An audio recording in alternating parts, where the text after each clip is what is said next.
Bukas ang Malacanang sa mungkahi ni Senator Ping Lacson na payagang magbalik ng nakurakot na pera ang mga sangkot sa mga maanumalyang proyekto kapalit ng mas maikling sentensya sa kulungan.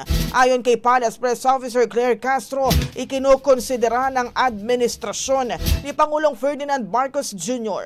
ang lahat ng posibleng paraan para mabawi ang perang ninakaw sa kaban ng bayan at mapanagot ang mga responsable. Paliwanag ng palasyo, may kapangyarihan ng Pangulo na magbigay ng executive clemency o conditional pardon basta't natutugunan ng isang bilanggo ang mga kinakailangang kondisyon.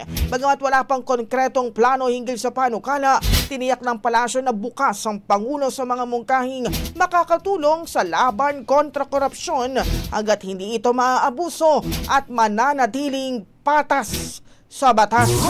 Ang bahaging ito ay hatid sa atin ng Fast Relax. Tanggal ang sakit, ora mismo.